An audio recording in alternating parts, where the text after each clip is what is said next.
As from now on, a commie, and you are a fucking commie. Don't like that. Give me a notice and fuck off. What's it got here? Beer farm. Forgot we had that bit on there. Welcome to No Crying in the Coolroom. My name is Lachie. This is solo podcast. Tim, how are you, man? Good, dude. Very good. Do you think I tricked anyone? No. Nah. Man, I had, dude, someone stole my wallet this morning. What? This morning? Yeah, I reckon. I got in my car this morning and, like, the little flap was up in the middle that I never put up, like the little armrest. Oh, in your car? From your car? Righto. And I was like, Perfect. Fuck. How did you... What, was your car open? Must have been, which is weird, though. I thought it locked itself. I don't think people are at the level where Cars they're definitely like... do lock themselves. They're, like, fobbing cars. I don't think kids are getting fobs, you know what I mean? What's a fob? Oh, you can crack the electric right. bit. Is that what that's called? Yeah, I think right. you can crack those. I don't think kids are doing that. Probably just left open. Just smash a window.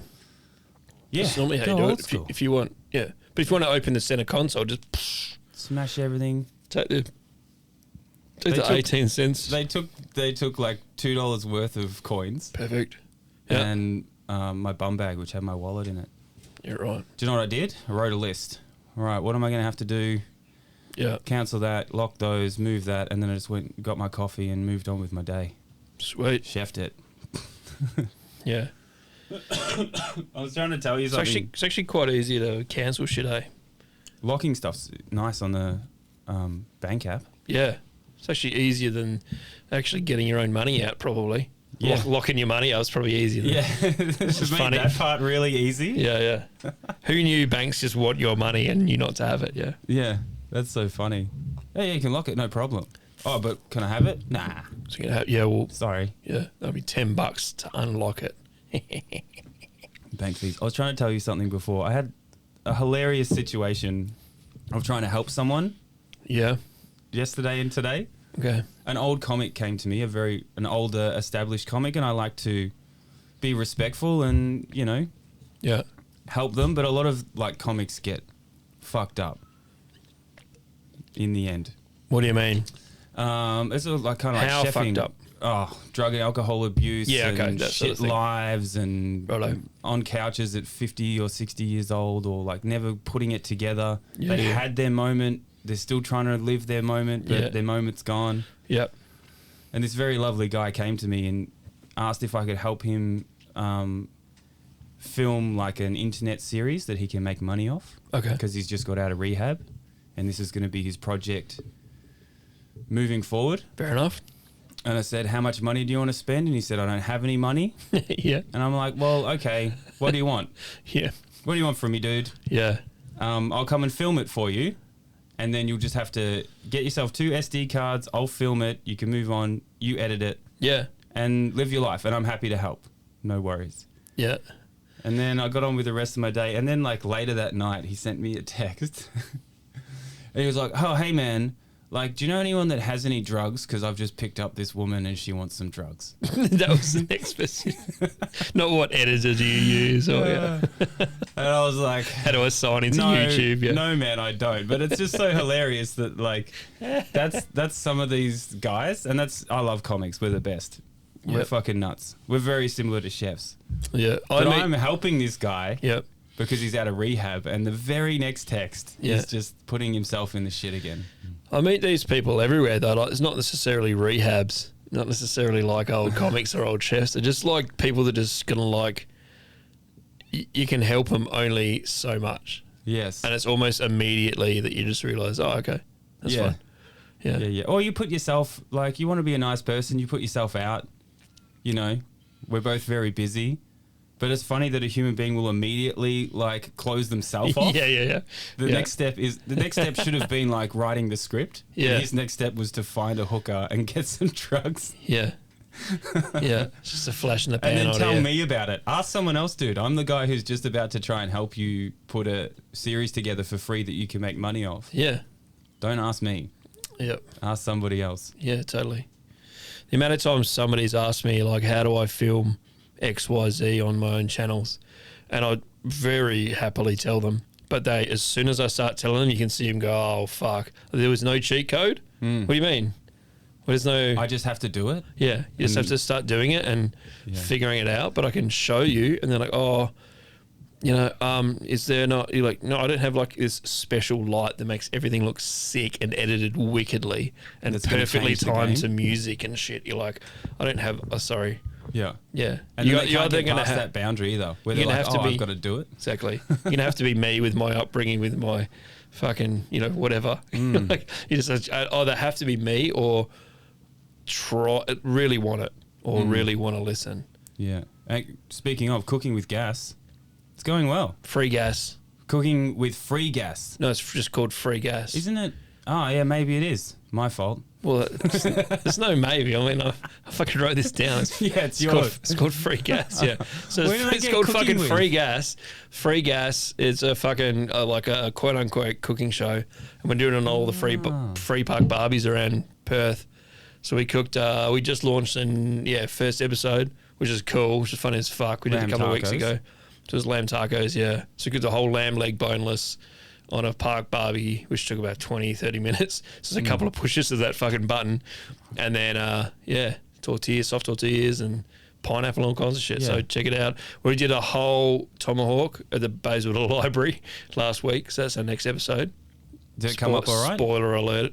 We nailed it, of course. Did you? Oh, we fucked the gravy up, but I didn't know how to make fucking gravy, turns out. But you cooked through that steak? You did all right? Yeah, perfect. Yeah. And then we had some Brussels and bacon and fucking roast spuds and shit. Mm-hmm. It's crazy what you can do. Do you have to like see the barbecue before you go back and do the episode? Or is it just all... Never seen any of them before we got there. Are they all the same? Some of them They are super tend to be all the same now. They used to be shit. Remember you used to get a shit one? So they're all this brand called... Fuck, I can't remember. But when we see it, we're like, yeah. But it's the same one. You just... Yeah. So they must have... I want to know what... They must have little contracts. Because I reckon they're putting you in themselves too, because a lot of them are different. Like the one in Applecross was built into this like bricked boat from like vintage bricks. You can imagine what the ones in like that sort of area are. Yeah. A boat barbecue? But it's the same barbecue, but it's like you know those heritage bricks? They're like orangey colour. Yeah, it was like built but like nautical, and it matched everything in the park. And obviously there was like 100 mums during the day at 11 o'clock because obviously no one has jobs around there. But then the difference between that and where we went to in sort of Bayswater is like it's just a tin thing, but they're the same barbecue. It doesn't matter. Yeah. Well, that's but they better don't now. also often work. So like we click one on, we have to go to the other one. Yeah. Yeah, good. As long as that's still happening. Yeah. I don't want every barbecue to be the same. You have to trust that it's fucking going to work too, though. That's a lot to... On a tomahawk steak. Yeah, so it's like 1.2 kilos and then of meat and then... Yeah. But it's fun to see what we can do. We do a whole heap of shit. I want to do next week, I want to do like bacon and egg and sausage and egg muffins, but actually make the English muffins on the grill. And that blew someone's mind when I said it. Like they were like, what? I was like, this is how you make them. It's just, but the other thing is you have to control the temperature of these barbies, not the other way around, right? There's no gas up and down. So you meddling with it is controlling the temp of what you're cooking and moving around. And they have different hot spots. So you can't quite tell. So it's kind of cool. I like that. Yeah, I like it because it's also... And we fuck around, so it's fun. It's challenging that same concept, that same MasterChef concept of everything in cooking is perfect. Yeah. And it's perfection. It's like, nah, bro. It's like making it happen. Yeah. Is what it's all about. But I like it. So check that out if you want to. If you don't, who gives a fuck? It's good. I was going to tell you, this came into my head as usual on the drive here. A lot goes through my head. Oh, I didn't fucking tell him that last week. All this shit. It's like a 5-minute drive for you. I know. You can imagine what goes through my head. I'm going through stop signs. I got 35 minutes. Yeah, I'm hitting bicycles. So I was at this continental roll competition a few weeks ago, and there was this. There's 4 judges. I was one of the judges, and then there's a people's judge. There's about 60 people there. It's a fucking awesome event. Ahoy Management put it on. It's one of the good ones in Perth. Really good comp. So what the judges got is like what everyone got was a third of each sandwich, roll, and then you picked by putting colours in them, coloured skewers in each of them, and then gave them back and said, then they collected the skewer of your favourite one for the public. So it was more like a one, whatever. And then they just counted them independently, and that's what made the People's Choice Award. Yeah. But the judges had just had we had 4 categories, filling, fucking taste, and then it was finally it was or quality of ingredients, and then finally it was in total enjoyment or whatever, how hard was this fucking eat session? One of the judges didn't eat any of the bread. I looked at him and I was like, what the fuck? How did you come here? I don't know. Why? That's what had come to me in the car. I was like, what the fuck was that guy doing? What was he doing? I didn't ask. No one asked? He's a miserable guy. So and he was a judge though? Yeah. So my feeling was just what blew up in my head was wait a second. So he's a gluten-free judge? He's definitely not gluten-free. At a sandwich competition? You look at him, he's not gluten-free. And he's not... Or it's a social thing where he's trying to show everyone how awesome he is? Yeah, but if you have one of them, it was really hard to eat because of the bread and things like that. it's total enjoyment of the fucking... And it's a sandwich. It's a sandwich competition and you're not eating the bread. But anyway, that's what came into my head, so I don't know. I had to say that loud to get over it. How do you go judging that kind of stuff? Because you're a pretty casual dude. So you're good or bad? Are you like Anthony Bourdain, where he's that's good or that's bad? No, I'm pretty quick with it. If there's 4 of them, you can just go bit of that one, bit of that one, bit of that one, bit of that one. You can, how many times have you tasted something? Yeah. It's not How quick was it to pick a winner for you? Immediate? Pretty straight away. You got to get those buns in you straight away as well, because they will chill out and harden up a little bit or whatever. Yeah, but there was the 2 were real tough, because one of the bread was real shit. Well, not shit bread, great bread. If you had bread with French butter on it, it would be fucking perfect. Just not for a sandwich, in my opinion. It was a banh mi, right? It's a continental roll. Continental roll. Yeah, you've been here long enough to know what that is. It's just not Eastern Coast. East Coast, I don't think it's a sandwich. Yeah. It's just a fucking a Nonna's Italian. Yeah. From the shop. Cold cuts thing. Yeah. So total enjoyment of the fucking hard to eat bread one, but this filling was pretty cool. So that was but it was. Do you funny. enjoy the judging stuff? I like the atmosphere and everything like that, and I think I nail it. But yeah, well, I know it tastes good. Yeah, but it's not too much about you, which is cool, which is always what I like. Yeah. It's And never it about sounds you. was there lots of people there who are also getting involved in the people's? Yeah, so it was 60 people, 80 people or something. They bought tickets and they got Did they to be a part of a the sandwich shop? choice? Yeah. Fuck, people are funny. That's awesome. It's a good night out. It was interesting to see that though. I don't know, just rang in my head this morning. I was like, what the fuck did you not eat the bread on a sandwich competition? At least it means that you're a good judge and that guy's a jerk. Yep. So we had the last episode we had was a wicked one. Hey, we had all of the. We didn't have all of them, but we had a load of voice messages that you left us on speakpipe.com/no crying in the coolroom. That was cool. We got a couple more, and we got we're gonna get into some more comments and things like that. But I did. I loved it. Yeah, me too. And I think it's even if people are going back through some of the starting podcasts, the shit that you've stolen.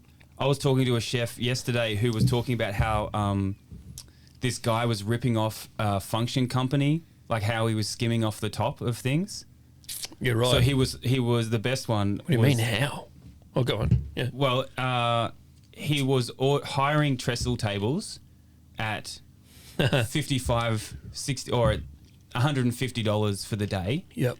And then just going and buying the trestle table and skimming $60. Yeah. Skimming that difference. But obviously the conversation went into that's cool. How come they couldn't check all the dockets and receipts and things, but people don't in some way. So even if ripping off, stealing, getting fired, your best fired story, all the good stuff. The easiest way to rip anything off is get a chef to just think about what the office staff are doing. And you don't even have to do it. You just have to try something once and go, oh, that went through. And then it's on. It's like that. Yeah. But their office, that's the office staff of the catering company. Yeah. Is going, invoice in, when does my day finish? Everyone else is going, I'm here till 9, 10, driving a truck, I'm loading it up. Yep. Those catering companies, man, they're 90% like physical labour, like 10% actual cooking or reheating. Yeah. And if you think about all the holes though, like, you know, when you're ignoring the running prep and stuff, obviously. Yeah, you're running a kitchen, you're trying to plug like 2 or 3 holes to get your costings right. Yeah. You know, like there's just a leak somewhere. These on-site catering company function things, there's fucking holes everywhere. Yeah, but also the costing's already been done beforehand. So when the job comes in, the like salesperson in the fucking office who leaves at 3:30 will like go, oh, and they'll try and see you on this and this and this, and then the costing's done, and then the menu is agreed upon, the payments are agreed upon, everything like that, before you even get the sheet saying this is a job in December, right? So then when you do the job in December, that's when you can buy fucking trestle tables because it's already been ticked off, it's already been paid for. They don't care. They're not going to charge you for the hire because they already have. Exactly. Yeah, so they're never going to. Yeah. So you're skimming at the start. You're like, you've skimmed, you've done your prep. Yeah. On your no, but the job's already been paid for, so just, The problem with these guys, this guy had a really. And do you think they're not doing that? You think they're not saying, okay, so you paid for like 100. I don't know. Say like 200 grams of beef on a plate. Yeah, you're going to charge them for that plus everything else and the plating costs and everything else. You don't think they're just adding 20% on that anyway? And if it's a wedding, 40%? Like, they're already covering it. So when you buy a trestle table and you're making $60 on each table, they don't know it because they don't really give a fuck anyway. They're not looking for it. They're looking for the next person to get the margin. Yeah, but don't you remember doing some of these functions where like you would talk to the sales staff and you'd come up with agreements and then all of a sudden they're like, oh, do you know how we can find some front of house staff? And you're like, well, that's not really my job. Yeah, totally. I can do that. And they're like, oh, cool, can you help us with Especially that? chefs. And then that's it's how like, can you help us with equipment? And you're like, well, no, I'm doing this. I can do that. Right. And then in like a week, you're like, what are you guys doing? Yeah. What is anyone else doing here? Yeah. Because they're not doing anything functional. Yeah. They're just like pushing paper around in an office. They're just like, they're hovering around that fucking kettle as well, like making tea and all kinds of shit. You're like, wait. It's that mentality we've talked about. We're rolling 1,000. They're not doing anything. Yeah. They can do nothing really well, but they're not doing anything well. Yeah. Agreed. So hilarious, man. The way the guy this scammed. So I was talking to I kind of liked that. What did he do with? He would have to have wastage of trestle tables. They weren't checking. So somehow this guy had figured out a system. You would have to take them away, right? Yeah. Yeah. And then he was holding them. Yeah. He was holding the trestle tables that he'd already made $90 off each. Yeah. And he'd bought them. Yeah. So then when he came back the next year, he was making the full $150. Oh, perfect. You'd probably have to have a marker too and put, they always have the... Oh, no, because because a hire company, they always had their shit on there. Yeah. Yeah. Oh, but I guess no one would check. They're not checking. I mean, the problem was... They'd have to pick them up, right? He's organised all this stuff. So good. So it's because it's incompetent sales staff, essentially. Like, you can check all the dockets and you can find out where someone's skimming immediately. There are different problems, though. Like, the thing I do understand about food is you just go, oh, that was wastage. Yeah. And they can't check that. Yeah. Like, on the fillet or whatever, it's like, yeah, we did spend that much money, but this much was wastage. Yeah, that's what I mean about they're already adding it on to cover everything. Yeah. Yeah. But this dude did this mad... I respected the equipment thing. So he bought... like $3,500 worth of equipment that the guest chefs needed to do their special on the day cooking demonstrations. Yeah. Right? So he hired that. Yeah. But bought it. So good. And then kept it all. Yeah. And then rented it back to them every year after that. Wicked. For the same price. That's a fucking pretty funny way to That's the best. It's a pretty funny way to start a fucking hire company as well. So he got fired, and the guy Cam that I was talking to. But you can just undercut them anyway, right? Like, who gives a fuck? Yeah. Yeah. Yeah.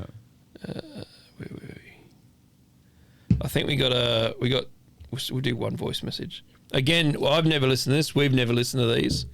No. This is from, I think we're all right here. You Bluetooth up? Oh, no, that's your other one. You do that one up. All right, here we go. This is from Jono. One shift when I was just starting out cooking, I remember the section I was on was just like going down hard, struggling to keep up, and then the head chef made the kitchen hand come out and cook my section, and I had to go in and wash dishes. And I just remember, like, that was probably one of the worst shifts I'd ever had. And to bet your ass I was never falling behind ever again. What the fuck? Oh, what the fuck? Wait, can you take me through? He was... One shift when I was just starting out cooking, I remember the section I was on was just, like, going down hard, struggling to keep up. And so he was just struggling on a section. He was going and his down. chef's going, you're fucked. Yeah. And the head chef made the kitchen hand come out and cook my section. That's such a power move. I know. What the fuck? Oh. Yeah, but I want to know how that conversation goes. Well, it's not a conversation, is it? It's a one-way get into the dishes. Yeah. And it's like, I'm going to say Jose Sanchez, come over and do pans or whatever. Yeah, you're so shit that I can get the kitchen hand to do what you're doing better. And you're going, that's probably true, but I don't want to. I've already got to this section. I want to know the second part of this is how'd the kitchen hand go? Yeah. Did he come in and just nail it? And I had to go in and wash dishes. I want to make these drops too. I want that as a drop. I want to go in and cook dishes. Well, it's a good learning lesson. Well done, that head chef. That fucking sucked. I can feel how that would have been because that's a slow walk to the dish area. Yeah. It's a big day. It's an apprentice day where you just fucking suck. And you don't want to do the dishes, but then you all of a sudden like, I've got to nail the dishes now too. Like I've got to. But this kitchen hand is nailing your section. Like he must have been, it's at least lighter or cold food or something. Like he's not doing anything. I get the feeling he's so fresh. Well, you said that, didn't you? Yeah. But then what? So the kitchen hand's either done it before. Yep. At some point, you've trained your kitchen hand on a few different things. But he's still a kitchen hand. Or he's never done it and he can just do what you were doing. I like that a lot. So I would have done that as a head chef. Even if the kitchen hand had never done anything, I'd be like, you're so shit that watch this. I can get someone to do what you're doing better than you who's never done it. And I'd say, kitchen hand, come here, you go there. And then I'd help the kitchen hand. I'd be like, 2 lettuce, 1 carrot, 2 tomato, mix that, give it to me, you know? Just bark this guy down. You're so shit. And then watch you just fucking over there just scrubbing pans. Yeah. Watch what can happen. But then I would have gone, yeah, but he's on $28 an hour and I'm on $6.50. You know, like, yeah. So, yeah. Yeah. But I wouldn't have said that. I would have cried. Yeah. Someone, I got told, you've done mining work before, right? Nah. I flew in and flew out for a few months, but like to a resort. It was never like mining work.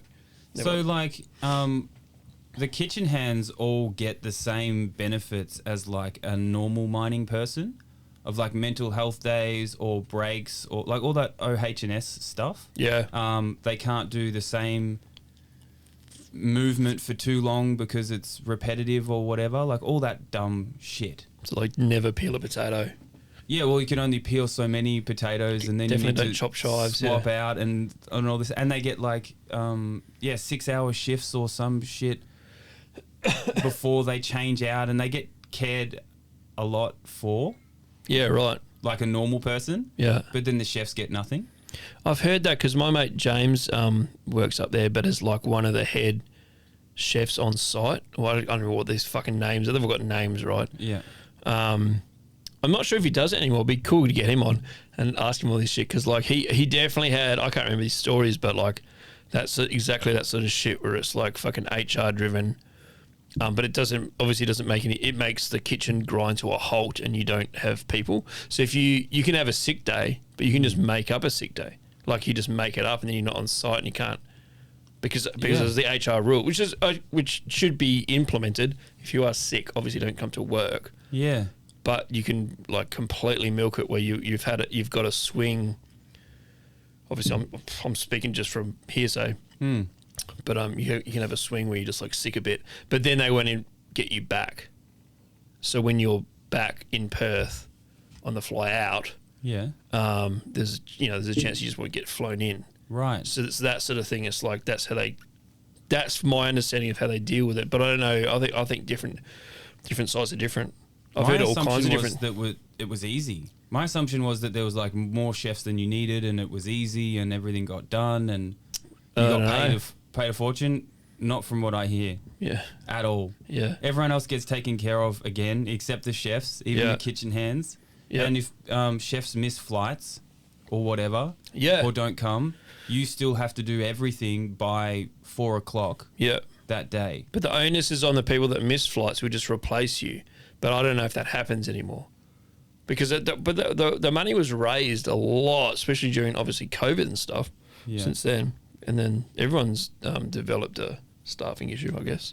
Yeah. Everyone realised that there was more shit out there. You didn't have to do this shit anymore. And then you've got the worst customers of all time because they're entitled. They're like, it's free food for a start. I don't want to think about that. It's like, and they're just complaining.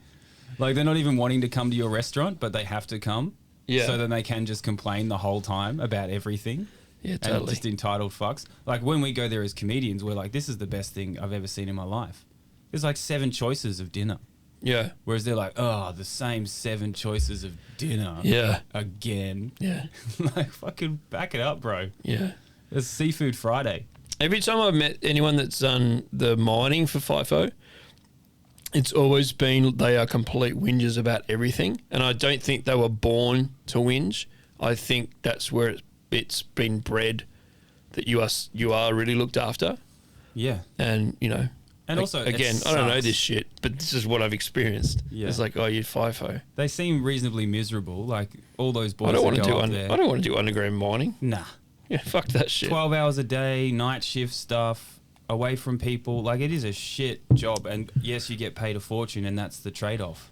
And do you know who cops it? The chef on breakfast shift. You know who makes all that money in the end? Is like fucking John Hughes or anyone that sells Mallow utes or fucking investment housing or something like that. High rent housing, someone who's using that steel. Yeah. Not you, buddy. I found it as a fucking funny comment that had a few threads on it in TikTok about dodgy kitchen equipment. This bloke goes, or Josh goes, in almost every kitchen there is a piece of equipment that's either that dodgy to use or that old that you have to use it in a certain way it won't work. Yeah. And then there's a few down here like, or shitty vacuum sealers you got to just hold down perfectly enough for just for it to work properly. 100%. Another guy goes, old food processors that you have to put like 20 pounds of pressure on to run. I just like, there was a few more, but I like that. Butter knife. But it's true. Butter knife in the RoboCoop. It's so, but like, I was exactly, yes. And I had I think we've chatted about this before, if not on the potty, that I was at a place that had a magnet from another RoboCoop and you could put it on it, which meant you didn't have to run it with a lid. Yeah. But it wasn't designed to not run for a lid because the lid fucking broke and the magnet broke off. So now you've got this you're just holding a magnet because that's obviously how it closed and why it worked. But you just like... And then what, put a tea towel over sometimes if it's spitting out shit? No, you still had the lid, but it wouldn't click in. Like the whole thing was like someone must have dropped it directly on. But you could take the lid off and just mess with it, Yeah, right? so the lid was just literally just put on top. Yeah. But you'd have to have so you'd have to just pretend that you had a lid with a... Yeah, so you didn't click in, but you'd have to... It was permanently clicked in with something. I can't remember what it was. Either like a weird screw that had been sort of tapped in. Yeah. And then the magnet which actually word it. So I remember that, and I remember people getting so close to fucking themselves up because you forget. Yeah. Because you're just so used to having an open RoboCoop. Yeah. But anyway, regardless, you needed the RoboCoop. No one's going to buy you a new RoboCoop because it still works. Yeah, there was a time. I don't know what they're like now. There was a time where you're never going to get new kitchen equipment. Nah. So if you fuck it up, we're just dealing with whatever you've done. Make it work. Yeah. Yeah.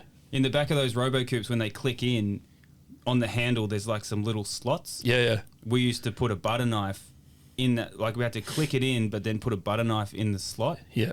And so like sometimes you're trying to fucking find your butter knife. It was always floating around on your section. It's just hot knife. Because it was a little bit thinner than some of like the ones. It was a certain one. The perfect butter knife. I get you. Yeah. So you're like, fuck, where is that? Yeah. Fucking butter knife, dude. Fucking end up on someone's fucking breakfast. There's nothing worse. Breakfast table, yeah. You've got no time and you're looking for a butter knife. And people are like, there's one just here. It's like, that's not the one. Yeah, so that click in was permanently clicked in, just loose by someone. It was definitely some sort of screw or something that fit in, like they've screwed it in to click it in permanently. And then the magnet was, obviously, because the magnet was on top of that lid. Yeah. And that's the magnet that made it go. So it was both the click in and the magnet that made it work. Yeah. So I had the click in permanently. So you just hover that magnet, go burp, burp. Yeah. You fucking burp, burp. I smell danger on that fucking machine. I never saw anyone actually hurt themselves, but there was always that, that you because it's scraping down as it's going and stuff. Yeah, but it was quicker. Yeah. So you weren't throwing it. Yes, you would whinge and bitch about where's the magnet. You'd put the magnet on the wall too. So it was like on the fridge wall. Yeah. Hopefully no one ever lost the magnet. The magnet was so hardcore, if as long as someone put it on the wall, it would stay there. But you didn't want, that one guy would just throw it in the bin and you're like, oh. Yeah. The new guy forgets about it or like puts it in the wash with it on the magnet on. Because you couldn't use a magnet. Oh, it must have gone missing because you couldn't use any magnet. So like any... I feel like it was the most prized bit of equipment. It was heavy. It was a heavy duty magnet. It definitely wasn't off another Robocoupe now I think about it because it was like very tall and like I love those MacGyver chefs, hey? You fix plumbing, There is always those vacuum sealers, like you said, that go like... You have to like we had one. Pump it. Yeah, there was one where I had a trick where I was like... You have to show the next person how to do it because they're always there going... And they don't want to say they don't know how to use it, but it's like you'll never figure it out if you don't know the trick. Yeah. Just go... Yeah, there was one we had to hold down for sure. Do you know one of my most hated things was like figuring out how all the ovens lit in their perfect different way? That's another thing that you don't want to be that guy that doesn't know how to light the oven. But you're never going to know until someone shows you. Nothing put me in a rage more than coming in early to get some shit done and not knowing how to turn the ovens on. Spending 20 minutes trying to figure out not knowing the trick for each oven because each oven is different. Yeah. And then you're pulling up the last thing you want to do is pull up the heavy plate and get in there and do some shit. Yeah, totally. So some were like a clicker, some you had like a toothpick kind of thing. On my apprenticeship, so I'd never lit an oven in my life when I was an apprentice. It was just we had these two fucking old ovens, like top 3 restaurant in town. So you can imagine the equipment is total shit. the worst equipment in town. Like the bit of the chef, right. So I shit you not, it was so loose it had no like anything. So you'd turn it on. And this is exactly how I got told to turn it on. It's the only way I do it. Because when I got shown, I was like, that is not happening. Like, that can't be real. So you turn it on and you just wait. And you can smell the gas. And then you'd throw anything lit in there. And then just close the oven. A bomb. Like, close the oven and go, whoof. Like, just go, and it would go, whoop. Like, and it'd be on. But it'd be on for the whole fucking day. And it was very hard to turn off. So we were definitely working with a bomb. And then the other oven... The other oven was harder to turn on, but it was the same deal. It was like you gotta get where the gas is coming. You gotta light a fucking napkin and like try and get the gas where the gas is. But it was a little less explosive. Yeah, but that was 2 of the. Was ovens. this the restaurant where that guy eventually tried to blow it up through the gas line? Nah. So I was gonna say maybe he was just trying to turn the oven on. You wouldn't even need to try. Just switch the oven off and then turn it back on again. It'll blow up in fucking 20 minutes. So essentially, they're just like building up the gas in the oven. Yeah, and then like the pipes would light where the gas is coming all out. Underneath there's pipes going with the holes. Yeah. There's nothing, and when you get in a new kitchen, that oven had no thermostat either, so it was just like 400. Well, I don't know whatever it got to. So it just cranked. Yeah, so those fillets are coming out like we're getting so quick, so quick. That's where I learned to control you rather than control temperature. Yeah. Because you had no fucking idea what was going on. Yeah. That was just like, we were just battling this fucking gorilla. Yeah. Best. I love that idea. We're trying to serve like... The better the restaurant, the shitter the equipment gets. Like, that's not everywhere. but I've noticed that a lot. Or maybe it's because you are just better at dealing with it, or you maybe have enough experience to work outside the box, or maybe write a menu around your equipment. I don't know. Yeah. I saw a video once. But I found that out. I was like, fuck. How are these people doing this? How are we serving this food? Yeah. I'd love to hear if anyone's ever used these things. But I saw a video once in like a French kitchen where the little spoon taster containers were built into the bench. Yeah. So they weren't like on the side or whatever. Yeah. They were built in, and they had like a little warmer underneath, so the fucking water was warm. Yeah, so I can't remember the name of the bed. Yeah. But I've worked with them before, and they're just little slots like they look like Thermomix, not Thermomix. Fucking what's the ice cream one? The little Bain Marie thing. That name is just escaped me. I've used it 10,000 times. Those little rectangles. Yeah, they're like a cup in it. Oh yeah. And then but would the water warm up? That was the bit I was like, fucking, these guys have taken it to the next level. I didn't think about that. It would be warm, but I don't. Oh, maybe it was warmed. It's just taking it all the way to 10. Yeah, but it's near everything else, so it's warmed. Like it's warm. And I totally understand why. It's more so clean though. Let's be fair. Yeah, it's just like a Bain Marie for your fucking It looks spoons. cool, but yeah, it's just more things to clean. More things will fuck up. Yeah, I understand. Like head chefs or even like restaurant owners not wanting to buy new equipment for people, because anytime new equipment came into a kitchen, some motherfucker fucked it straight away. Yeah, we had a giant absolutely flat plate that we cooked a lot of stuff on at the back of the kitchen. Not really kind of like cooking directly on the flat plate, but there was a lot of pot work and stuff. I can't remember exactly, but every night the chef was like, do not put water on it, let it cool down, scrub it with the steel, and then we wipe it with wet tea towels. Right. And then the very next day, some young kid fucking put water on it and bowed it.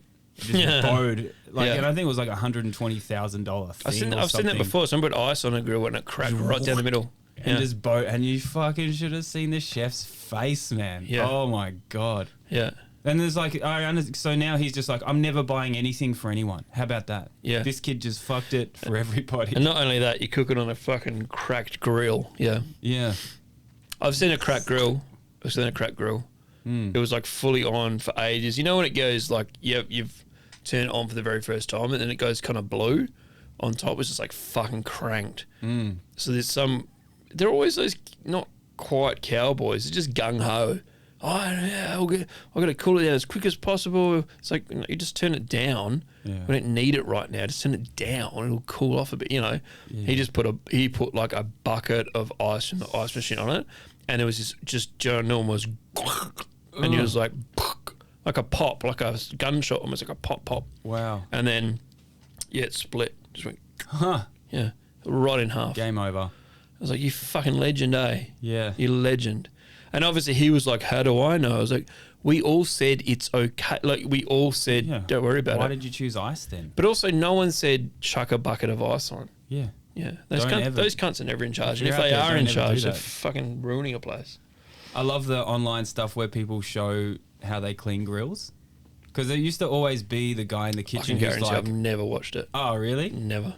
There's always a person in your kitchen who's like, I can clean the grill better than anyone else. Of course. And they get it spotless. Yeah, go at it. Yeah. No one's going to stop you, bro. Yeah. We're all going to go like... The only reason people are clapping at you is because they don't have to fucking clean the grill. But they also come over when you're cleaning the grill and they're like, dude, no, you scrub this, do that. That corner's not good. Like, yeah, but that's when I say, have at it. Yeah, go for it, buddy. What do you want me to do?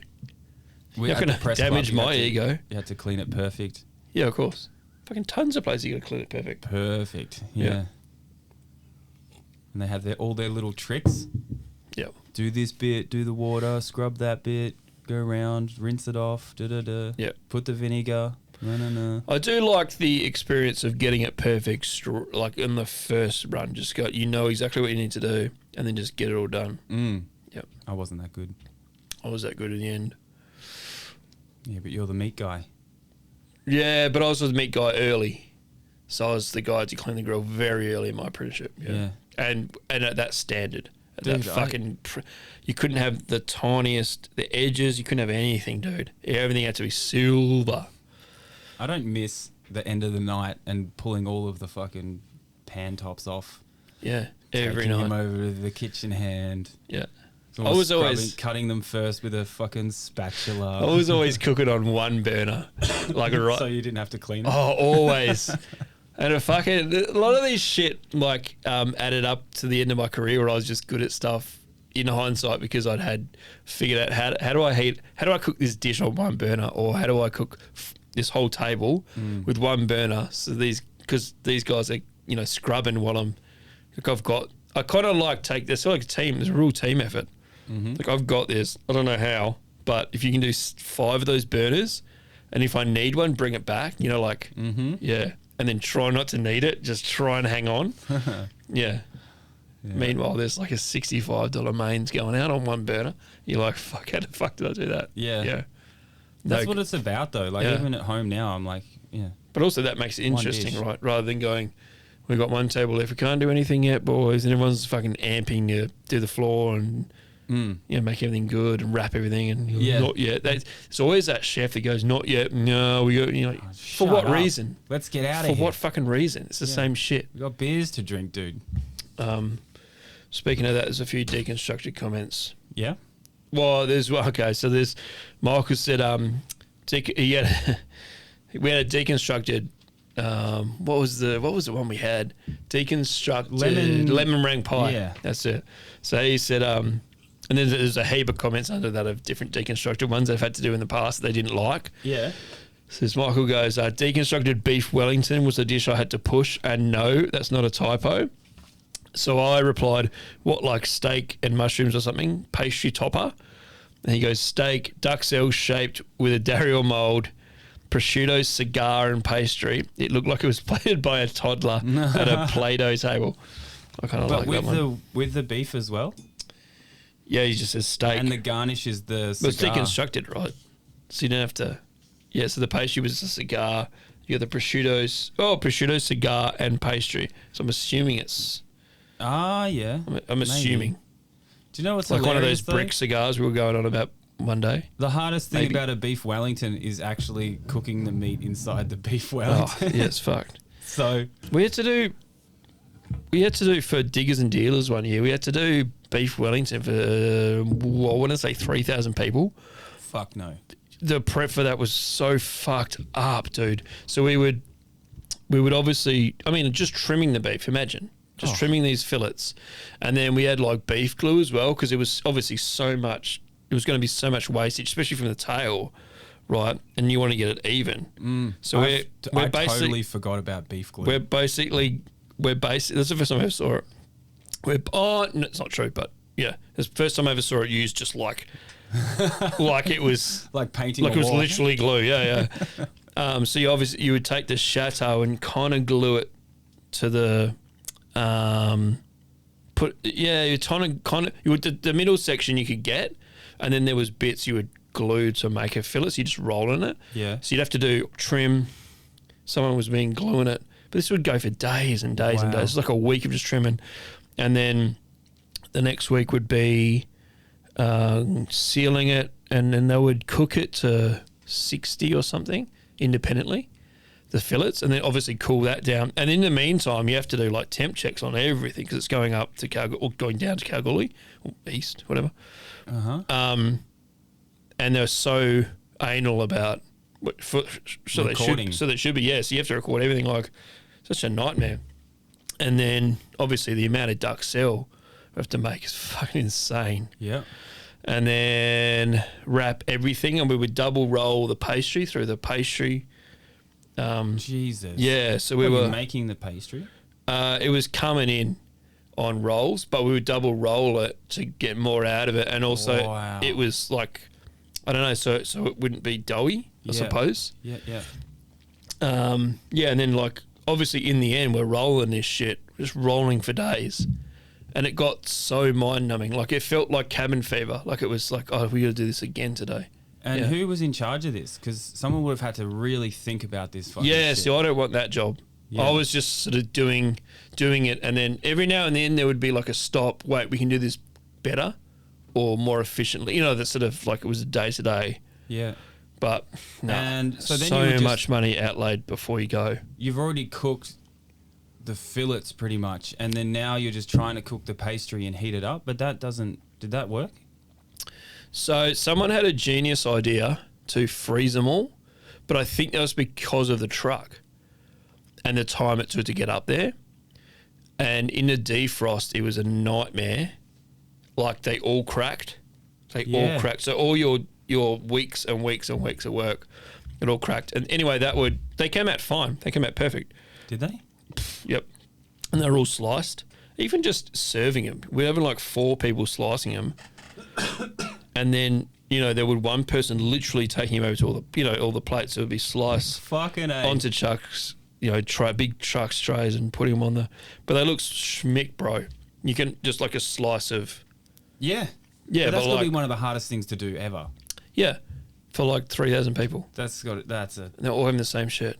tough Oh, function. that's ignoring people. Obviously, other people are doing sides for the dish. Other like, you know, I think it's probably something like broccolini on there, like a puree to put it on or something like that. Mm-hmm. And without just bleeding shit out of everything. Mm-hmm. Yeah.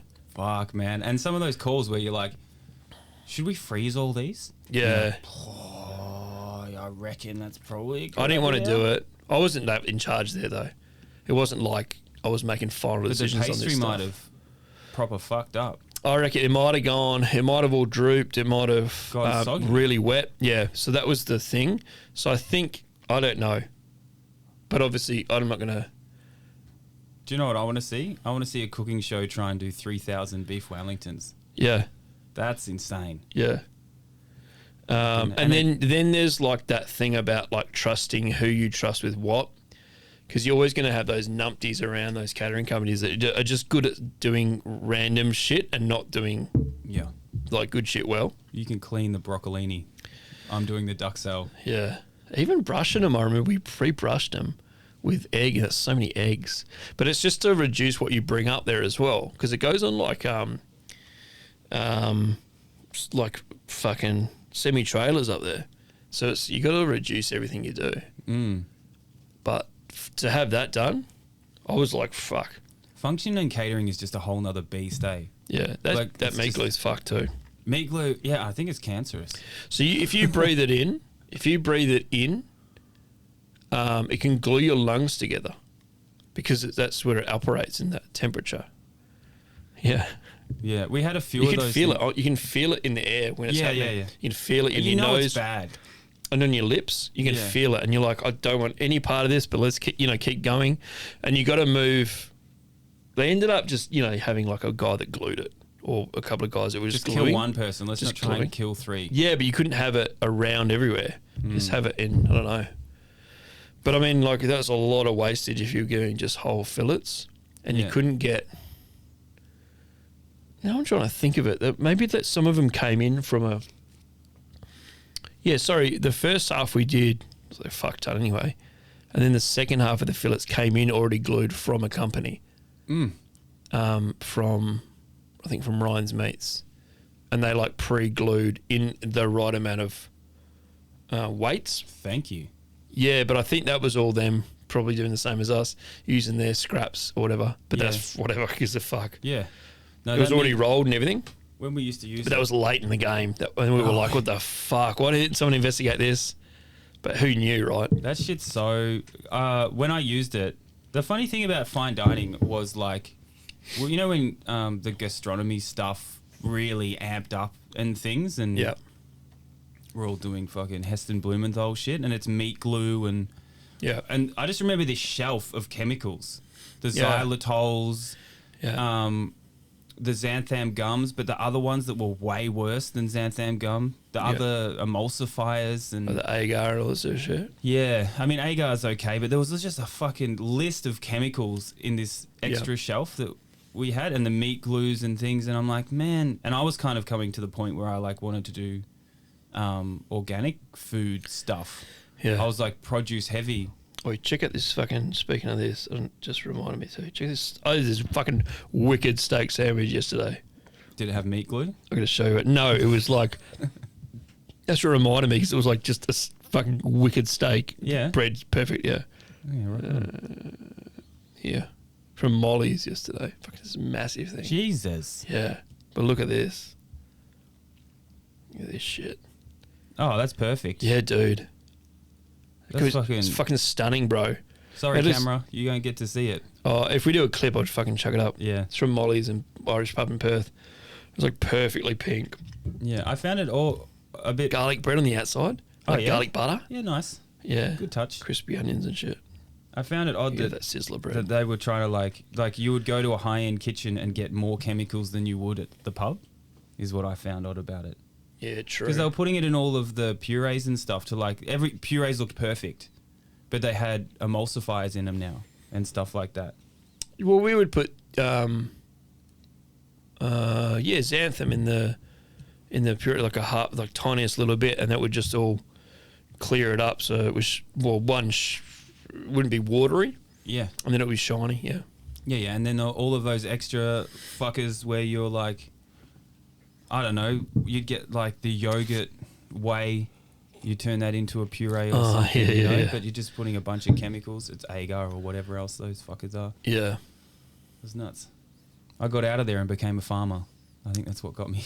Yeah. It's like I'm gonna go do some farming and get the fuck away from this. All that stuff is interesting, and then you're like, well, what are we doing? But health wise, it's not great. Surely not. Yeah. You know, Yeah. Surely not. meat glue's the first one. If you breathe it in, you will die. Like, there's a company that just sells them called, I guess there's a heap of them. Well, we used to just get them from health food shops way back. But then you got like I don't remember that, but they're in those cylinder tubs and they're all called fucking some random names. Yeah. But there ended up being so many of those. You're like, what the fuck? Yeah, but things like xylitol and stuff aren't good for you, Yeah. right? But they were all Surely like not. they were all like these different sugar alternatives and shit. Yeah, Malto. Oh yeah, that one that was burning everything. It's a big, yeah. Yeah. It's the big, yeah. It's the big tub, but it was like light as fuck. It felt like it had nothing in it. Here's one. Let's All have a right. look. Fellas, new listener. Just finished episode 6, and I've got to say that as you talk restaurant stuff, it's like I'm sitting down with people I've worked with forever. Thanks, buddy. It's fucking spooky. Oh, okay. Not in a good way. No, it is a good way. Regardless, in relation to episode 6, yeah, I nearly burned out. I've never been in this spot before because whenever I get sick of a job, I jump to a new one. But now I have responsibilities and such, a new house and a son going to college in a couple of years. I can't just jump jobs. As I've been applying to jobs here and there, they all feel like they will just have the same problems I'm trying to leave right now. It sucks. Been there. Yeah. Just wanted to say that I appreciate all of what you two said in episode 6, and yeah, it's real. I have a personal rule that if I don't want to go to work 3 days in a row, I quit that job. Okay. I passed that threshold about 2 months ago. I currently run the food service for whoever. So the year ends in about a month and a half, and I can do anything for a month and a half, but this shit's got to go. It's only going to get worse. Fair enough. Right. Yeah. Fucking A. Well, I mean, like, it's good that, yeah, well, that's the idea. If I don't want to go to work 3 days in a row, I quit. Do you know Yeah. how many jobs I would have been ping ponging around? Yeah, I don't know if I could fit that rule in. Yeah. Yeah. There's heaps. I just didn't want to go to work heaps of times. But once I was there, I was like, oh, yeah, okay. I'm good. You just get through it, I suppose. Yeah, You don't there's a really diff- want to do it. There's a difference in like not wanting to go to work and hating your job. But I remember when I used to get to those points, like I'd always just be staring at my chopping board and I'd just be like, I fucking hate this place. Yeah, totally. I fucking hate it. I don't want to be here. And once I got to that point, there was really no turning back. I couldn't ever bring myself back around, you know? Yeah. I guess it's always generally something to do with your sous or your head chef or the office or the front of house manager. I guess so, but like that's why you quit and go somewhere else is because you're sort of maybe fed up but everything seems, it's just a honeymoon period at some new place. Yeah. But I think if you're done, you're done. I don't think you can come back. I was done as fuck. Yeah. It had nothing to do with the food. It had nothing to do with anything. Everything was annoying me except like the actual cooking. Mm. And that's what got me through initial. I mean, in the end, was just cooking. I like cooking. When you stop learning, like when I've learned all the dishes, Yeah, maybe that's it. I started to fade after those points. Yeah. But that was my own problem. I just always wanted to like learn new shit. Yeah, but that's when you sort of open your own restaurant and fucking move on. Yeah, which is like tough as shit. I never liked those chefs that should have left but didn't because they're pussies and then just made everyone else's life hard. Yeah, yeah. I fucking hate those guys. Well, I always said that at one point is that to people. I've seen these 40 or 50-year-old chefs and they're just, I don't want to be that guy. Yeah. And I sort of saw that pretty early. Yeah. That's why I left. Yeah. A big part of why I left was like, I'm not getting to 50 and being that guy. Yeah. Over there. Yep. There's very rarely, if ever, a 50-year-old head exec chef that was happy and healthy and smiling and patting you on the back and having a good time. Yeah, they hadn't gone through. Though that's where they should be right at that age. It's just been like, let's help the next. And like, no, it's the opposite. Yeah. It's just like, I'm so surly. I'm so done with this. It should be. Cook my food. How good's this food? I fucking made all this stuff. You guys have a good time. It's a bit Benjamin Button about it all too, because they're like the angsty teenager when they're like 40. But then when you're there, you're like fucking ready to go, or you kind of, you think you know everything, and yeah. And then you look, and it's either like you're become like, shut up, I want to know this shit. You're like that guy, or you're trying to like get into some celebrity aspect of it, so you get paid heaps of money. Yeah, or maybe you're holding on to that, and it's never going to happen. Because how rare is that? It's like fucking less than 1%. Yeah, So especially for a normal chef. Yeah, so just start your own fucking cooking show on the barbecue where don't wait costs for are low. Yeah, that's the other thing. Don't wait for someone to do it. I'm not saying this is going to be successful or anything. It's just something to do, and it's something that like I can cook. Nicky can't. The guy I do with yet. But he was like, he's like, shit, I've learned so much already just fucking these park barbecues. Yeah. I was like, this is... Also, it's not fucking easy. I know, like, the edits will make it look easy. And I'm not having meltdowns or anything at the park. It's fucking fun as... Which would be hilarious. Yeah. Well, not yet. You wait till we do some, like... There's so much shit that'd be interesting to do. Well, it'd be funny if, like, it doesn't work out a couple of times. Yeah, we fucked the gravy up. If it doesn't... I mean, that's the tiniest thing, but I kind of like... Because you need to keep escalating, right? Like you're like, now I'm trying this. The next challenge is that. Yep. At some point, there's got to be some issues. Yeah, totally. Which is cool. Yeah, I'm fine with it. It's actually tiring at the end. We're like, yeah, we're done, eh? Yeah. I was never that guy that wanted to open his own restaurant. Is that a lot of chefs? It was never my dream, and I had a lot of opportunity to do it. Even like my dad was going to back me. Dad and his friends were going to like back me. I was like, I just sort of wanted to either move on to something else. But I've always been like that. Like I did music before chefing. It's not like, and I came into it sort of when I was about 20. So I was later than, a few years later than most. Yeah. For apprenticeship wise anyway. So I kind of already had something I'd done. So it's not like I thought this was it. This was it. Yeah. So if you had that in your head as this is all I've known as a teenager, like fuck. Yeah. That's I can see it. And also at the end of my full-time chefing career, I was I had nothing left to teach. I used to really like teaching apprentices, or at least take the time, when even if I was busy, to like show them the right thing, not like mother them or anything, just like I want to show. Like I actually got a kick out of that, and I started to not care, and that's when I was like, if you didn't give a fuck about it, you gotta find something you give a fuck about. You know that you're that disgruntled chef. Mentoring chefs is like such a massive part of it. Hey. Yeah. But I reckon that's probably fading. Yeah. A little bit. You reckon? Oh, well, I hope not. Yeah. I hope not. I would say so, because if you even think about like the chefs that are coming into the industry, I don't know about the East Coast anymore, but people aren't really taking a lot of pride in cooking, and then now it's a lot of like the people trying to get visas in cooking. Oh, I get you. Yeah, I get what you're saying. I don't know. There's maybe not a same system as there used to be, where it's like you're one keen young dude and you go in and there's like 5 other really experienced people in there and they will build you up. Yeah. There's just like businesses are failing and they're in trouble and you've got fucking 10 fresh chefs and 1 old chef, and how's that going to go for you? Yeah, true. I guess so. We'll go find out. We'll go to some kitchens. So this is Corey. I don't think we've done Corey's yet. I had a sous chef that always insisted on taking out the trash. And we were always, I wasn't going to fight the guy to take out the trash. It was this guy from El Salvador.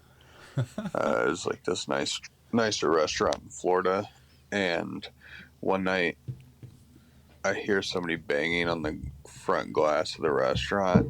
And apparently he had not paid this prostitute her $5 for a blowjob by the trash can. And her pimp was banging on the front door to get my sous chef to have him pay for the services. Dude, that is fucking hilarious. Corey, you are a legend, man. That's exactly what we're looking for, my boy. You fucking stretched that story out well. I was like, what's going to go on the bins? And when's he going to come back in the bins? I thought he was doing cocaine. I thought it was going to be something. No, he was, or dealing it or something. I don't know. Yeah. Or leaving something by the bins and coming back for it later, or stealing or something. Yep. But no, he was getting his regular $5 blowjob. It must have just been good that day. And he was like, I'm not paying for this. This is bullshit. That's so funny. Fuck, That's so fucking funny. That is such a kitchen thing for like a pimp to be knocking on a window and everyone just being like, it's not my problem, mate. who uses that? We're closed. Yeah. You're in the back. He just comes in, like your old story. The pimp just comes in, a fight ensues over $5. Yeah. Yeah. Fuck, that's great. I was always sus on anyone that was trying to like do something like, no, I'll take the bins out. You know, like it's a mundane job. Yeah, but I always assumed they were the smokers. Mm-hmm. So that's fine, dude. Yep. And like you said, I ain't fighting a bloke to take the bins out. You know what I mean? But I get it. I get you. Like, what's up? You're up to something. But also, you know, mine was not taking the bins out. Maybe it's because I did it. I did something when I was. Also, if he comes back high and we still finish the shift every night and everything's okay, I don't give a fuck. Yeah. I give even less of a fuck because whatever you're doing is making my life easier. Yeah, and we're getting home and no one's complaining. The veg order gets done or everything. Yep. Yep. I always love that rule. You can do whatever you want as long as your abilities don't diminish. But yeah, that's just putting it in perspective of what the work life is. Yeah. It's like, yeah. I mean, you might be in a kitchen where there's no drugs or alcohol, which is weird for me to think about. Yeah. Well, there's drugs anyway, or whatever. But like, I can see that happening a lot more and more now. But even so, like you're still going to be sketchy on the guy that demands to take the rubbish out, right? Yeah. But I might give my head around every now and then. But if he's just smoking, I'd try and find out what's going on, just 'cause there's something to do. But imagine he just came back in every time with a big smile on his face. Yeah. You know, like... Yeah, perfect. All right. Whatever's going on out there, you doing that's out on there? you. Yep. I agree. $5. Fucking why not? I know. Big fan.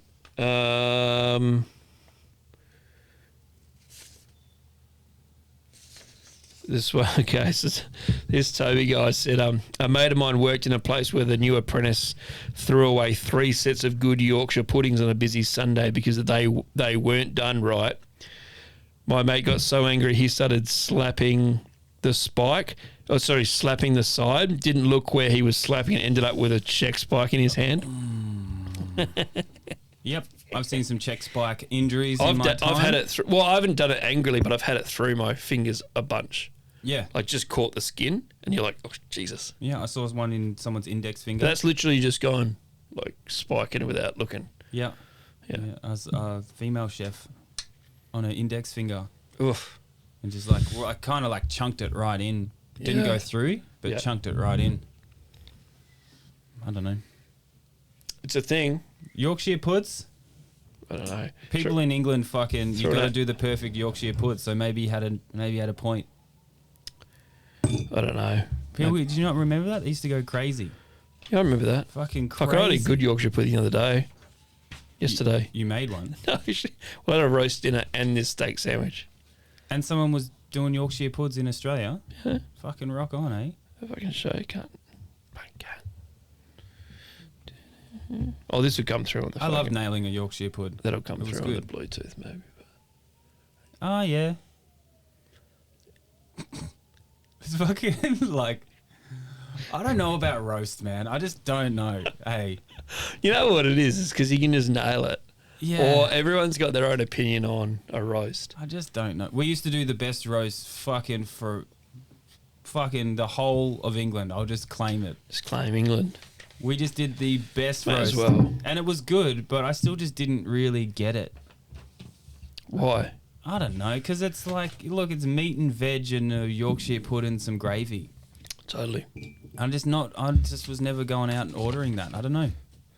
Or maybe it's because I've eaten so much of it in my life. It's sort of, not at all that's what I special. think it is, yeah. Because, like, we'd have roasts at home. I think, like, everyone, mainly in Australia, maybe, Yeah. used to have roasts. And it's the same stuff. Like, we have roasts. My wife cooks awesome roast. So I wouldn't know. I definitely wouldn't order one. Yeah. But I had one.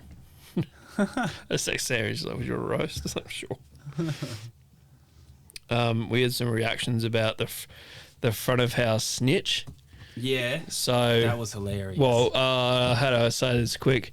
So the front of house, someone was providing the chefs with drinks, a bartender, and the bartender in return was getting a silent cheeseburger after a shift, and a new bartender was dobbing him in for getting free stuff, and then everything changed, and then there was like signs up on the wall saying no free food and you have to pay for it. Yeah, someone was a dog. Yeah, fully dogged this guy. He was doing the right thing. The chefs were doing the right thing. There was no victims. Now they're all Except victims. that cheeseburger. Now they're all victims. The cheeseburger never got eaten. So there's a few funny comments. And this one just goes, fuck, this got me so stirred up. Her dockets are getting lost until she quits. Yeah. I was like, yeah, so true. Yeah, totally. Just I at reckon, the back of the queue. 100%. Like, I was thinking too, if now, obviously now that there's this blanket scheme where, like, no, everything's free, everything's transparent. No, sorry, everything's paid for, everything's transparent. You put through your staff meals. He said in the thing you get a 10%. Now they implemented a 10% thing. So you know, whatever, still costs you, what if it's $30, you're still getting, $27. Like, fucked up. It's fucked up. Yes. So, in my opinion, what I was thinking is, like, what I would probably do to be a jerk is if she put through a staff meal, it would just automatically go to the back. It doesn't matter.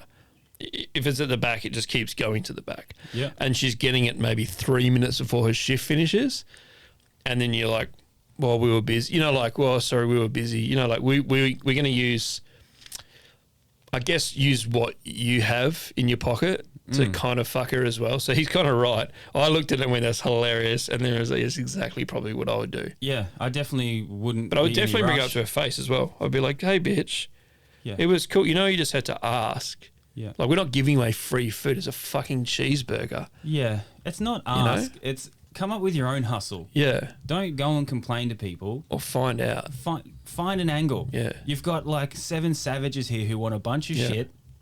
By the way, that motherfucker's still getting I said this last week, he's still getting a fucking cheeseburger. We're just finding out a different way to do it. Yeah. He's the hero, by the Totally. way. Yeah. Yeah, we're still going to get our stuff. And then this Johnny bloke goes, the managers get really salty with shit like that. If it wasn't for the staff running the place, the manager wouldn't be a manager. So, I agree with that. I have a special place in my heart for front of house managers and GMs and shit. Oh, me too. Yeah. Absolutely. Because they're the enemy at the end of the day. Yeah. Because like we're doing all the stuff, but I understand their position. Otherwise, we would just start fucking ruining restaurants. Kind of. Except you kind of just want to do it and go home. Yeah, but you probably, you know, You're not going to serve shit, are you? you're going Yeah. to serve fantastic food, Yeah. but I'm probably going to steal some things, take some things home. I always felt, because it's true, that the GMs and the front of house would always, who are supposed to be like venue managers, right? Entire venues, but they always side with the front of house, regardless. Yeah. I've always felt that. And then they always are quick to handball it. We're like, oh, you're like, well, Lockie's said this. And you're like, well, aren't you the venue manager? Like, just calm him down. Yeah. You know, why is it Getting involved. yeah, why am I, you're just going to pass it on to me and say, she wants you to, it's infuriating. And then I'm going to go, fuck that bitch. Yeah. Or fuck him. Or, Yeah, you need to be the parent, yeah. like, But rather that's what than it is. getting involved. I've worked with very, very good fucking venue managers and front of house managers and really good GMs who only step in when, you know, realistically they have to. But like most, I would say 90% of the time it's like that. It's Yeah. like, or at least there's one of them who wants to be something, who wants to, or gets the sort of nod to be like, so well, Yeah. you're just the same as everyone else. You don't have to be like a fucking, They also get favoritism, right? Like those venue managers, the amount of times they would get a free meal of whatever they want Yeah. twice a day, yeah. plus a sit down and a fucking glass of wine or whatever they want while they're talking to people or getting coffees or doing whatever, Yeah. and then turning around and being like, oh, hey, that guy can't get a cheeseburger. Like, you fucking stay out of our business. Yeah. This is between us. But also there's eyes on him now. Like he's the criminal. Yeah. But he's not. He was just the guy that, like, it's not even a figure it out stuff. Yeah. But you don't, also, you don't get that shit just for bringing us beers or just for bringing us a coffee or anything like that. You get it because you're probably good at your job, or you're probably like the least nonsense person there. Yeah. At the front of house. Doesn't it make for... Or you probably, do you know what? It can come down to just, he's the only guy who's stacking his plates and says, hey, in the morning. Totally. Dude, Being it's nice. so basic. Yeah. Yeah. Doesn't it make for better work conditions though? Yeah. Because if that guy comes in, you've already got a relationship with Yeah. something, and that guy comes in, he's like, dude, I fucked this table. I need one thing. Can you do it for Yeah. me? You just and you're do like, it. I got you, bro. Or you just be like, take this one, we're fucking 2 minutes off anyway. Bang, bang, bang. And then Also, as a bartender, if he sees you ring the bell and he does nothing, you're like, fucking what the fuck, cunt? Like, you're like, like no one's coming in, or someone has left the pass on the other side. You're like, ring. I know it's not your job to take out food, Yes. you dickhead, but you can at least flag someone down and say the bell. Like, if he's just doing that bare minimum, not just running around for you. Maybe here's the double ring, goes, what the fuck, and you're like. And you can see there's a full pass of like, Yeah. and someone's just walked away for a second. man, I've totally forgot about those shitty bartenders. Yeah. Yeah. Who would refuse to do anything except their actual job, Yeah, which you is know cutting lemons, You know what they don't get? pouring drinks. They don't get a fucking cheeseburger. No, unless they give me a real strong drink. I wouldn't give them anything. Because you got to think about, like, maybe you get that at the end of the night as well. Yeah. Maybe the chefs get a staffy at the end of the night. Yeah, Which but is very that's what I'm extremely common. saying is hard. So if it is the bartender and he knows he gets a cheeseburger and he's got a swap on, if you're ringing the bell and you're in the shit, it's hard for that guy to be like, I'm not getting involved. Yeah. Because there's a relationship Yeah. going on. Yeah. And that's what you want from your work. Yeah. So if you're a venue manager and that cheeseburger's like $3 or whatever, Yeah. and that But also, like, you're putting it on yourself to cover your food costs, right? So it's not like you're not going to ruin yourself. It's okay. yeah, It's all okay. yeah, or even the alcohol costings or whatever's going on his end. Yeah. But those fucking, I feel like those manager roles a lot of the time was like, who am I getting? How can I get people? Yeah. Rather than the overall idea of like, are we doing a good job? Is everyone happy? Yeah, because they're bored. Have I got a good They team? don't do anything. Yeah, because their job is to get people. Yep. I got fucking That's done. really good ones. I got done at the end of my career. They had cameras in a restaurant, and I think it was one of my final days. And you were allowed to. There was something where you were allowed to buy drinks or some shit. Right. I can't really remember, but essentially what happened is the front of house grabbed a bottle of whiskey, and we all sat down and just drank for the day, and we were gonna pay whatever we drank the next day. Okay. but we grabbed a bottle of whiskey rather than individual drinks. Okay. And then the blame got put on me. I owed a bottle of whiskey because I was leaving and they just wanted to try to fuck me. Yeah. At the end of the day. Everyone else was fine. Yours is like covered as your one drink for the night, but Tim owes a bottle of whiskey. Yeah, because we caught you on camera. Yeah. And then we went through the cameras and we watched you get drunk at work afterwards. Yeah. And I was like, fuck you. I know this chef in Perth that she was a long time employee of a group here, like a hotel and a bar, and there's another place. Successful chef. And she just disappeared one day, and I was like, where's so-and-so? And they were like, oh. And apparently she was like sort of finishing off, sending everyone home. The bar manager was sending it, or the bartender, whoever it was, sending everyone home too. And then they were just absolutely getting scorched. Oh. Just like literally sitting at the bar, just making shit. Just, you know what I mean? Like till like 2 or 3 in the morning and then locking up or whatever happens.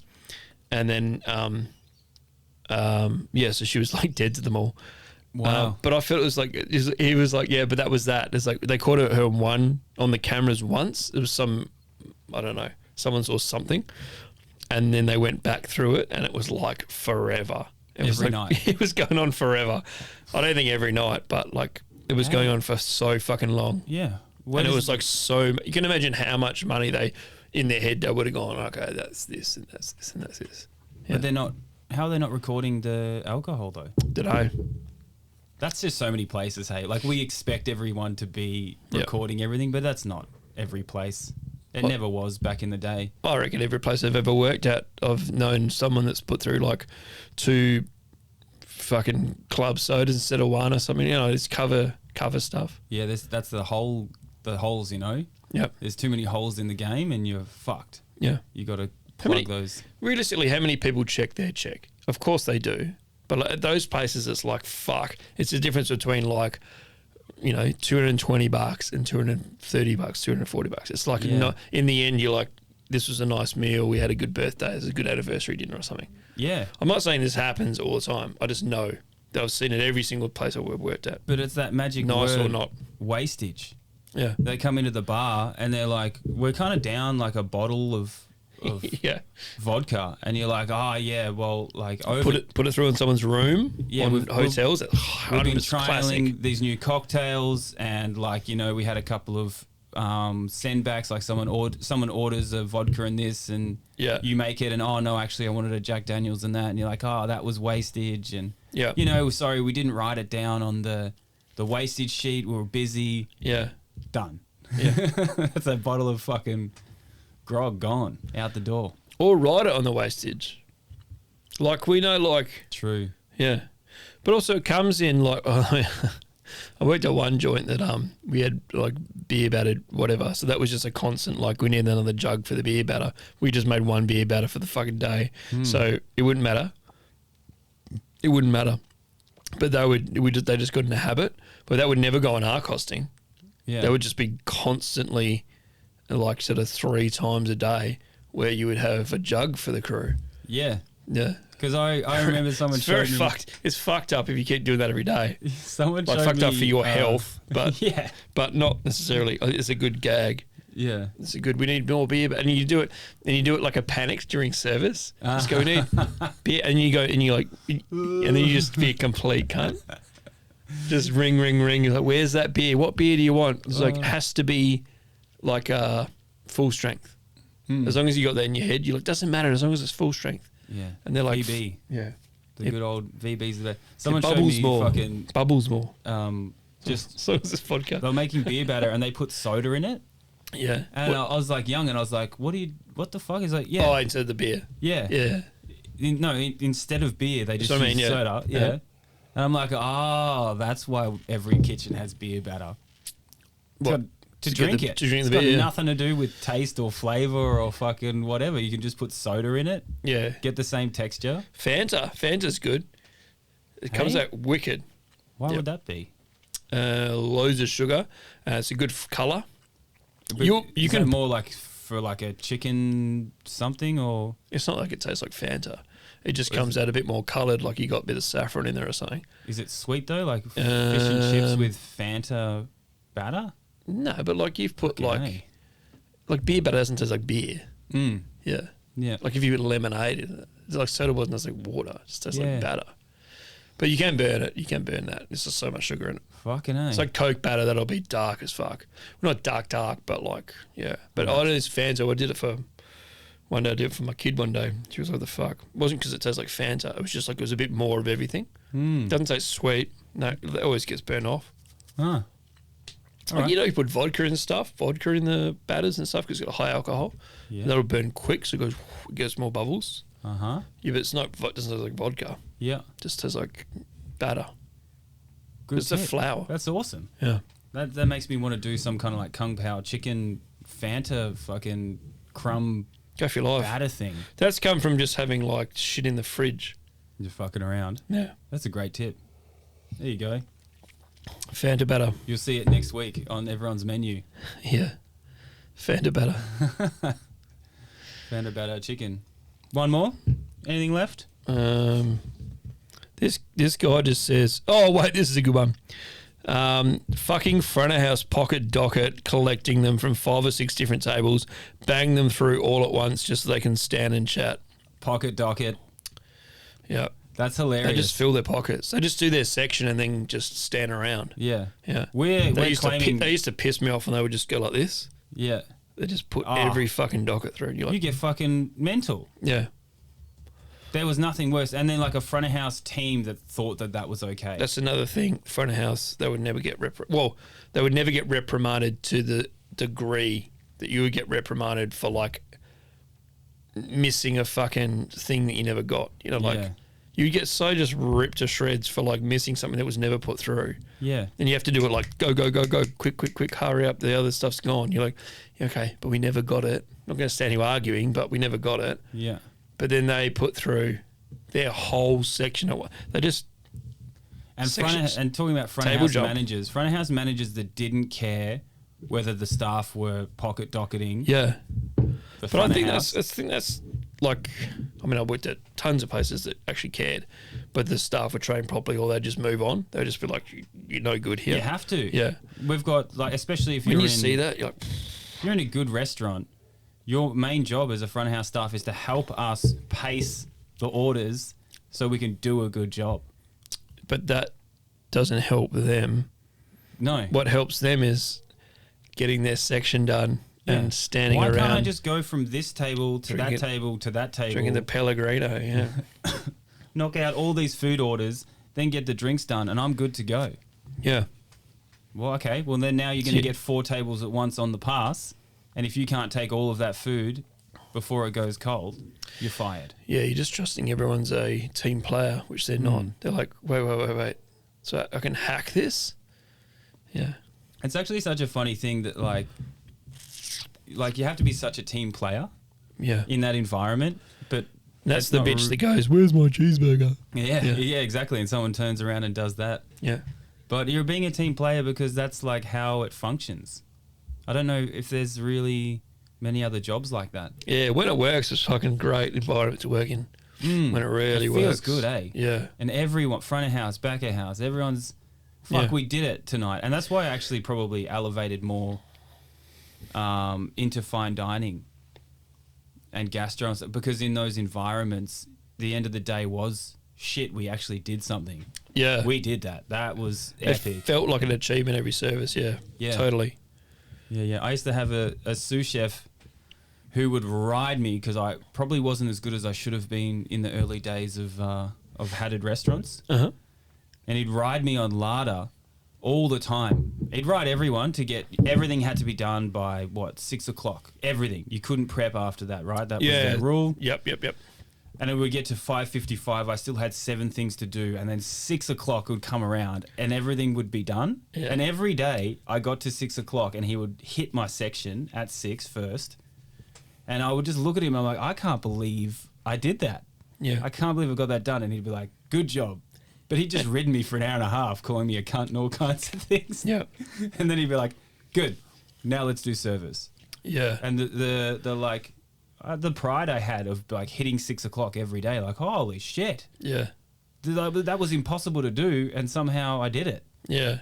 I loved that feeling. Yeah, that was my apprenticeship. So it was 11:30, and I have a 10-minute layover between brekkie and that. And then, it was about 6. About 6 o'clock again, you'd have to hit it, prep all the way again. And you're like, fuck, just hitting them. Yeah, I remember that. I forgot about hitting the cutoff, for services. I forgot all about that, man. You couldn't do it. The rule was you couldn't do anything. No one could do it, by the way. Everyone just was, or they were high enough up where they just were comfortable with, I just have to do this to order for a bit or something like that. Yeah. Fuck, that used to suck. Or though. you just throw the kitchen hand something randomly to do, and then you're like, oh, you couldn't do that. You couldn't fucking cut those fucking shit either. Yeah, and then it's back to teamwork again, man. You're like, go to the kitchen hand. I've been buttering this kitchen hand up for 3 months with little bits of food and bits of this and that, and just for an occasion where I'm like, bro, can you fucking clean these for me? Yeah. Real quick. I am so far under. Yeah. That was the thing about kitchen hands. It's like if you were really under the pump, and you didn't have a plate for your whatever, that was where it was handy too. It was like, can you just clean that whatever the rectangle black one, can you just clean that? Silver bowl. Yeah. Small Whatever it is. bowl. Oh. Whatever it is, you're flying through so much shit. Yeah. Little copper pan, can you just grab that real quick, please? I was never a prick to kitchen hands. I was always butter Never. those fuckers right up. Yep. All day, every day. What do you need? You want some chips? Here you go. Here's this. Here's that. What would actually make them work faster is helping them for literally just 10 minutes at the end of, and you knew they had to go at 4 or something. So you just go, I'd put these away for you. I'd just do the minimal thing. Obviously you are tired as shit too, but it's like just, that would make them go faster the next day, or at least have a bit more pride, because it's a horrible job. It's a horrible job, like washing dishes and not being talked to sometimes the whole day. Yeah. And they're getting it from both sides, like those fucking... Yeah, and they're like, you can see some days they have shit days because no one's stacking, someone's throwing the fucking cutlery and it's hitting you in the face, and they just go and then move on. You're like, dude. Yeah, those front of house people would bring in like Gross, a whole stack of crap. Even just saying, excuse me, can you stack that properly, Dump it. please? Yeah. Because when they want cutlery, guess what? It's cutlery. Oh my God. And he has to put through the, or she has to put through the whole thing, Fucking cutlery calls, hey? So funny. Front of house managers again. Oh, can you put the cutlery through? Because I've got 3 staff here doing nothing. They're coming in there, fucking dark blue pants with a beige belt, a fucking collared shirt, unbuttoned. Yeah. Polishing cutlery. Has anyone asked you for the cutlery yet? And you're like, you fucking know, dickhead. What a joke. Yeah. Polishing cutlery is, hey? Fucking 3 people standing around gas bagging. Yeah. Nothing against front of house and people. And then it rings and they all go like... Who wants it? Like, well, we're all polishing cutlery, so we're kind of busy. Yeah. Sorry, it's not us. Yeah. Also, in fine dining, how they're like, they're doing all the stuff that I found gay, where they're like ironing all the napkins. This one person's job, the other person's polishing cutlery. Folding them perfectly. Yeah, all important things. Yeah. But as a chef and a prick, I was always just like, yeah. Whatever, losers. Yeah. Yeah, but imagine if this courgette flour wasn't like fucking fried to golden brown properly, Yeah. Yeah. But I do respect front of house people. I wish that people had more pride in their front of houseness in Western Australia. Yeah, there's not a lot of love here. It's mainly treated as like a sort of a job for a little bit. But yeah, last time I went to Melbourne, we went to Chin Chin's, and the staff there were just like so on point. Hey, it makes the whole experience. Yeah. Come over. Hey, you guys going? Water's down straight away. Do you guys want a drink to start with? Bang that out. The timing, like you've never looking over your shoulder, like, can we order now? Yeah. They just hit all their timings, and they're nice, and they're prideful, and they're buzzing. And we got this great young guy. He looked really nervous for it was Indian Ocean Brewing Co. in Mindarie. And he looked like not nervous, but like he looked like he was a manager or he'd just been promoted or something. Like he had that sort of vibe about him. Very, very, very friendly, very knows what he was doing. But you could see him walking around the tables that didn't need to be adjusted, just like not really knowing how to manage. I don't know. That's what I got the vibe on. And he was so good. He was so good. And then at the end of the dinner, like, I was like, dude, you have so much energy. Like, what the fuck? And he was like, oh, I really appreciate that. And I was like, you're good, man. You're really good. You just have to, like, some of these, I wasn't trying to be like preach, but it was just the vibe. He was like, oh, really? Shit, that's so good to know, I was like, some of these kids can just do that job you were doing. He's like, I just like doing it. I was like, yeah. But he was real thankful. He was like, no one's ever said that to me. Like, yeah. And that's kind of cool. But I like that sort of stuff because it's like, you got to say it to people. You got to say, like, when someone's doing a good job, especially like front of house, they will, as much as we cop it, they will cop a lot, obviously. Totally. They're in the front line. They're like, and they have to apologize for you, for like a chef fucking up all the time. And they have to make a decision before they even know what the kitchen's decision is going to be. So, yeah, I do respect all of that shit. Yeah. But there are, you're right, in Perth, it's a very temporary vocation. Like, it's like a uni student shit. Yeah, they seem a little bit embarrassed about doing the job. Yeah, it's just getting them through. It's just making them the money. We had a really good one the other day as well. And I think we did tell him, like, I like to say, like, you really made the experience, dude. Thank you very much. Just say anything, man. Yeah. It'll fucking make their night, I promise. Yeah, be nice to them. Yeah. But also, don't tell a shit cunt they're a good cunt. Like, that's the worst thing you can do. The next time you get there, it'll be fucking dirty cutlery. Yeah. No one greets you. We'll just be like some guy. Sit yourself down. Some guy inflated my already inflated ego. Yeah. Should I get my own coffee? Yeah. I'll do it. All right. Episode done. Thank you very much. All right. We'll see you at the next one. That was fucking good. Peace out.